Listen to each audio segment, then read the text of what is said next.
Bonjour à toutes et à tous. J'aimerais bien, ou je préfère que vous allez très bien. Dans cette séance, je vais partager avec vous, chers étudiants et étudiantes, un exercice concernant l'étude d'un mouvement d'un skieur, c'est-à-dire c'est la mécanique newtonienne. Ça concerne toujours les étudiants de la deuxième baccalauréat. Alors là, voilà, le sujet est devant vous. Vous allez bien sûr soit stopper la vidéo, soit scanner et pour lire les questions et ensuite vous allez répondre aux questions posées. Donc c'est un bon exercice, bien sûr, qui comporte des questions qu'on vous pose généralement le jour de l'examen. Voilà, je vais vous lire le ski sur la surface de l'eau comme sport est considéré parmi les meilleures activités de loisirs pendant l'été. C'est un sport d'aventure, de consistance physique et de souplesse. On se propose d'étudier dans cette partie le mouvement de centre d'inertie d'un skieur avec ses accessoires sur une piste de ski. Un skieur glisse sur une piste de ski constituée de deux parties. Il y a une partie AB rectiligne et horizontale, voilà, de A vers B. Il y a une partie BC, voilà, rectiligne et inclinée d'un angle alpha par rapport à l'horizontale. Alors, il faut bien comprendre la figure parce que ça va vous faciliter la tâche pour répondre aux questions sans jamais retourner à la figure. Donc, voilà, vous avez le skieur. Son centre d'inertie, il est lié à un référentiel, ou bien un repère supposé galiléen, GAX, GAY. Donc, le skieur, il va se déplacer le long du trajet AB. Puis, après, il va remonter sur une piste BC inclinée d'un angle alpha.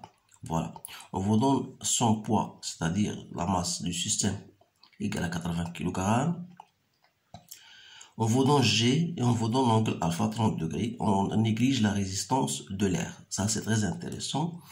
Donc, la première, donc voilà, on va tout simplement se concerner sur la première partie. Donc la deuxième partie, je vais la laisser pour que, bien sûr, qu'elles sont indépendantes, la partie 1 et la partie 2. Donc on va répondre uniquement à la partie 1. Voilà, une fois j'ai terminé la lecture de cette partie, on va passer aux questions. Voilà. Donc essayez de stopper la vidéo ou bien de la scanner. Donc voilà l'ensemble des questions posées sur cette première partie. On va répondre question par question. Donc le skieur est tiré par un bateau à l'aide d'une corde parallèle à la surface de l'eau. Il démarre d'un instant du point A à l'instant T à l'origine sans vitesse initiale. Donc voilà, ces choses-là, vous devez les suivre. Sur le trajet AB, la force de traction F exercée sur la corde par la corde sur le skieur a une intensité constante F. Et l'ensemble des forces de flottement est équivalent à une force unique F opposée au déplacement et d'intensité F égale à 100 newtons. À l'instant T égale à 0, le skieur arrive au point B avec une vitesse V égale à 6 mètres par seconde. Donc vous avez le trajet A, B et vous avez un trajet BC. Voilà l'angle alpha. Donc le skieur, bien sûr, on va noter un système S. Donc il va se déplacer le long de AB. Bien sûr, il est soumis à une force F qui est parallèle au trajet AB. Voilà, je vais le symboliser comme ça. Et puis il va se déplacer de B vers C. Donc on va continuer d'abord la lecture. Donc lorsqu'il arrive à l'instant T égale à 60 secondes, il arrive au point B à une vitesse VB. Donc VB, c'est quoi? C'est 6 mètres par seconde. Alors que ce qui est à l'instant T égale à 0, il se lance à partir du point A sans vitesse initiale, c'est-à-dire que la vitesse A égale à 0. Ça, ce sont des choses que vous devez noter lorsque vous allez répondre à ces questions-là. Parce que à l'instant T égale à 0, il part, ou bien il démarre du point A sans vitesse initiale. Alors vous avez la force de flottement F égale à 100 newtons. Donc, lorsqu'il arrive à B, qu'est-ce qu'il va s'arriver? Il lâche la corde. Donc, qui dit lâcher la corde, ça veut dire que l'existence de sa force n'est plus donc en action. Donc, le système solide, il va se mettre à son poids uniquement et à la réaction, bien sûr, du plan incliné. Alors là, on va suivre. Donc, faire l'inventaire. Donc, on utilise le mouvement, bien sûr, dans le système G à X à J. Voilà I, voilà J. Alors, première question, faire un inventaire des forces qui s'exercent sur le long du trajet AB et les représenter sur un schéma. Donc, voilà, bien sûr, on a dit que le solide S, le système S, est soumis à une force F. Il est soumis à son poids, bien sûr, et est soumis à une réaction qui est la réaction du trajet AB, donc la réaction de la surface de l'eau. Donc, on va la noter comme étant égal à R. Voilà, bien sûr, puisqu'il s'agit d'une force, il y a une force de frottement. Donc, on aura une action Rn, une composante tangentielle F. Alors là, on a représenté ces forces-là. Donc, lorsque je dis l'inventaire des forces, je dis bilan des forces. Donc, je dis que S, il est soumis à, premièrement, son poids. P, il est soumis à l'action de l'eau, si vous voulez. Donc, on va la noter R.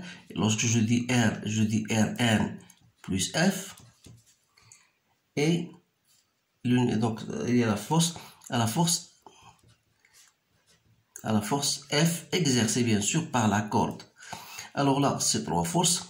Donc, lorsque je voudrais appliquer, bien sûr, la question 2 en appliquant entre A et P la deuxième loi de Newton, montre que l'accélération AX du mouvement du skieur s'écrit sous cette forme-là.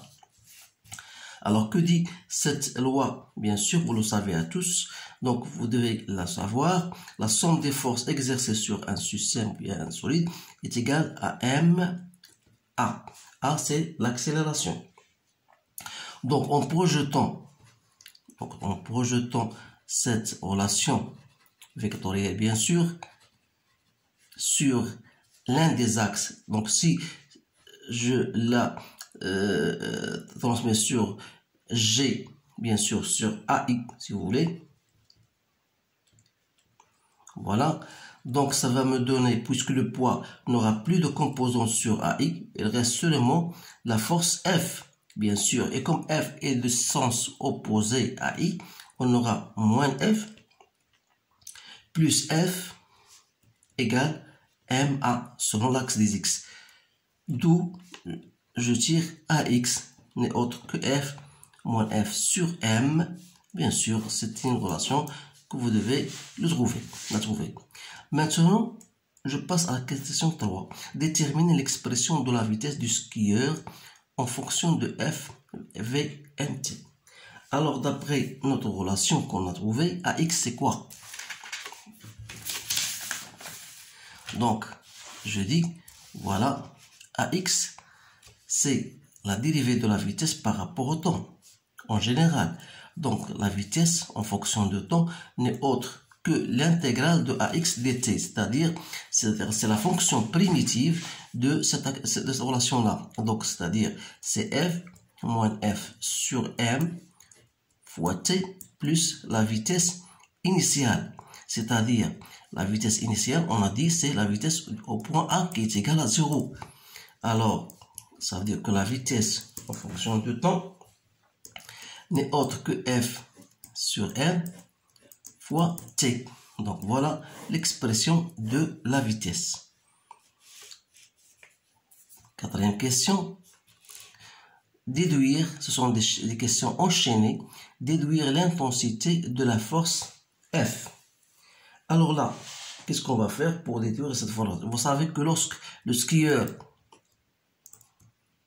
arrive en B, il arrive avec une certaine vitesse, bien sûr V égale à VB égale à 6 mètres par seconde. C'est bien ça. Mais à quel instant? C'est à l'instant T égale à 60 secondes. Donc, on a V, bien sûr, d'après l'expression de V.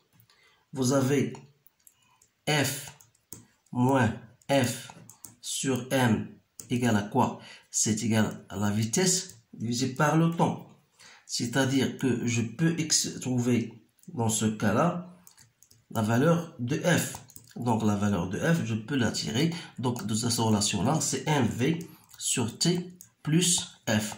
C'est-à-dire, voilà la relation, bien l'expression de la force. Donc il suffit de faire application numérique. Vous avez M égale 80 kg fois la vitesse c'est 6. Donc divisé par le temps 60 et plus F. Donc ça veut dire que F égale à 108 newtons.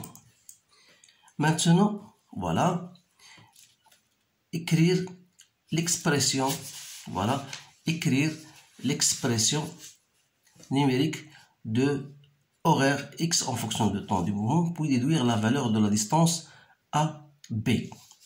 Alors, cette question-là, vous savez bien sûr que, en général, x en fonction de temps, c'est 1/2 at au carré plus v0t plus x0. Donc, c'est une relation fondamentale que vous devez connaître. Alors, la vitesse initiale étant égale à 0, x0, puisqu'on a pris dans le repère a, i, j égale à 0. Donc, ici reste, donc x de t, c'est 1/2 at au carré. Donc, il suffit de faire votre application. L'accélération, c'est bien sûr, il faut trouver cette accélération. A, donc A, on a dit que c'est égal à F moins F sur M. Vous faites votre application numérique, vous allez trouver 0,1 mètres par seconde au carré. Donc ici, c'est 0,1 multiplié par T au carré.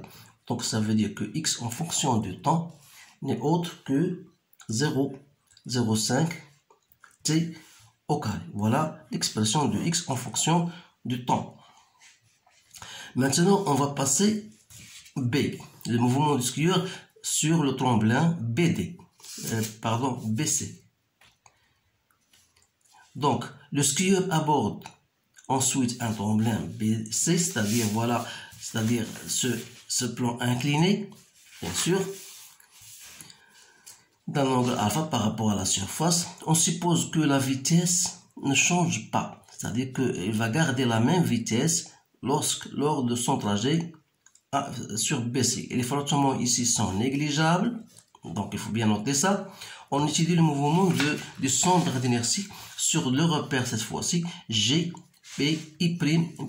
C'est-à-dire que voilà la surface AB, voilà le plan incliné. Donc on va étudier dans ce cas dans ce repère-là G, ici voilà G, I', voilà, J'. Alors là, si on va appliquer bien sûr la loi, deuxième loi, toujours de Newton, pour montrer cette expression-là. C'est-à-dire la somme des forces égale à MA. Donc, on a P plus R égale à MA. Donc, si je projette cette équation sur G', j'aurai le poids, voilà alpha. Donc vous savez bien sûr que lorsque vous avez un système quelconque, un solide, voilà le poids. Donc ici, voilà, ça c'est alpha. Donc la projection de P sur l'axe GI, ça va me donner cette PX qui est opposée à I'. C'est-à-dire on aura moins MG sinus de alpha. Vous pouvez travailler avec sinus de alpha. Puisqu'il n'y a pas de frottement, donc ça c'est 0, donc il reste MA. A c'est quoi? C'est la dérivée du x par rapport au temps. C'est-à-dire que la dérivée du x par rapport au temps n'est autre que moins g sinus de alpha, d'où l'expression obtenue. Dernière question, sachant que le skieur arrive au point C à l'instant t de c égale à 0,8 secondes. On vous dit, voilà, déduire sa vitesse, déduire que sa vitesse VC égale à 2 mètres par seconde. Voilà. Et montrer, bien sûr, que sa vitesse est VC, c'est bien ça, cette question. C'est la seule question. Donc, toujours dans la même relation, vous savez que l'accélération qu'on a, c'est quoi? C'est la variation de la vitesse par rapport au temps. Qui dit variation de vitesse? La variation finale, moins la variation du point de départ qui est égal à B sur delta t. Donc de là, je tire V de C n'est autre que la vitesse de B plus delta t à x. C'est-à-dire que V de C égale à V de B, l'accélération C moins G sinus de alpha, que je multiplie par delta t. D'où l'application numérique V de C égale à V de B, C, on a 6, plus moins 5 G sinus de alpha, c'est moins 5, et delta t, c'est 0,8. Donc, c'est bien 2 mètres par seconde. Donc, voilà la réponse à cet exercice-là. Donc, vous voyez que c'est un bon exercice. Donc, essayez bien de le faire et de le refaire pour maîtriser tout ce que nous avons, bien sûr, vu en cours. Alors, je vous remercie de votre attention et je vous verrai dans des séances prochaines. À bientôt.